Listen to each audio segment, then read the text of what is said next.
FEMA Nonprofit Security Grant. That grant was put in place to help vulnerable nonprofit organizations. People that it's for, the organizations that it is for an example, would be like a church, a mosque, a synagogue, a school, a community center. Now, the grant deadline is January 2nd, 2025. We only have about 5.5 weeks, a solid 5. Let's say if we did a consultation, I help get you started, help with the application process and get it submitted. It would probably only be around 4.5 to 5 weeks at that time, because there would have to be some type of strategy session where we figure out what areas are you vulnerable within your nonprofit, and then to be able to look at the list of approved equipment.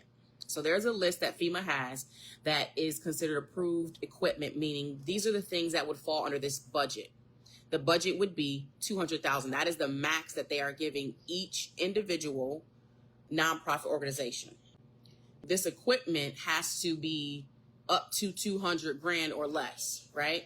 So 200,000 or less, all of the equipment, all of the training, any other security measures that you have, they have to fall under that amount, okay? However, let's say you have a nonprofit and you have different sites. You have one on the East Coast, West Coast, Midwest for this particular nonprofit organization.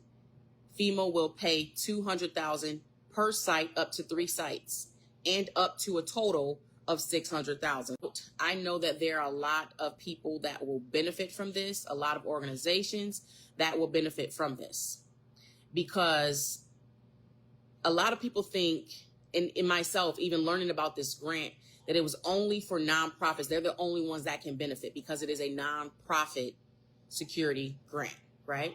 However, there is an exchange that happens, or a relationship that happens between the nonprofit organization and any company in the firearms industry, security industry, self-defense industry, because these vulnerable or these nonprofit, quote, vulnerable places, they're going to need to find contractors and people who actually can do the work once they get approved for this budget.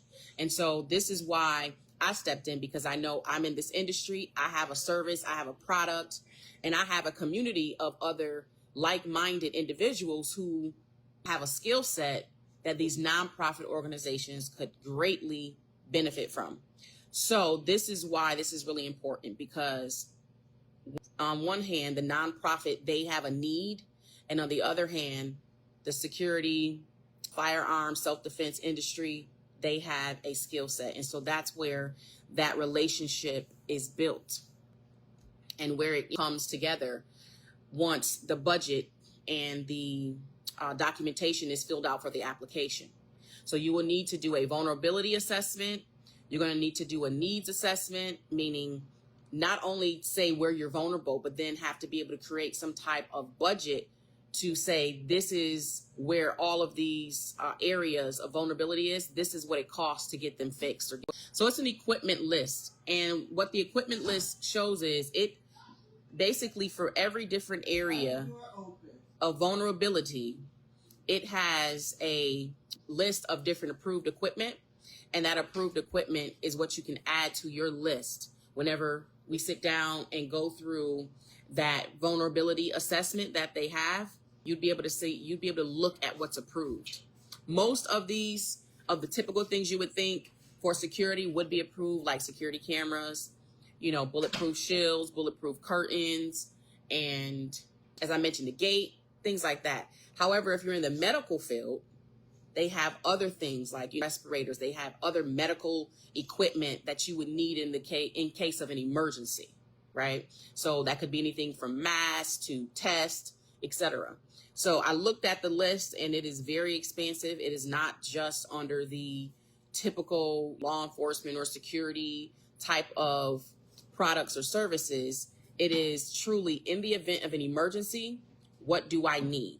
I'm looking to partner with some other instructors, some other individuals in general from the firearms and self-defense industry, to then also go ahead and partner with a nonprofit organization. So whether if you have one or not, this is something that would greatly benefit you. And the deadline is January 2nd, 2025. Now, as of October, they still had in the budget of $200 million left that need to be spent. So why not get in on this grant right now and at least submit your application? If you are a nonprofit in any of those different areas, or just a nonprofit in general, there are so many things that you can select from the equipment list and or service that you can get, and that could be added in to your assessment that you need to submit along with, your justification letter, along with your application. So definitely don't think, I don't need this, my nonprofit doesn't need security in any way. Everything needs security. United States needs our borders secure. So why wouldn't you secure your business? Like I said, the window is short. However, I am here to assist with the grant writing process, with submitting your application, getting all of your paperwork in, and definitely potentially working with you beyond there to implement some of these products and services that you get, whether that is through myself or any other organization. That's something that we could work hand in hand with to get you that grant as well, especially if you already have the vendors and the individuals that you want to complete the work from those funds that they're going to grant you. That would definitely help with filling out the application and justifying the cost and things like that. That cuts down a little bit of the research needed if you are partnering with a security company or some type of self-defense security business. If you have any questions, you can send me a direct message directly from this video, or you can go ahead and leave a comment below and I will reach out to you. I have a few people who I've already been in contact with, and tomorrow I have a couple of, consultations set up so that we can get them rolling. I would hate for you guys to miss this opportunity. As I mentioned, that is $200 million from October basically until January 2nd. That at 11:59 p.m. They are very clear on that deadline. And so that's a lot of funds that need to be spent. Why not use that? Why not partner with someone to figure out how you can get that and get in on this before that deadline arrives?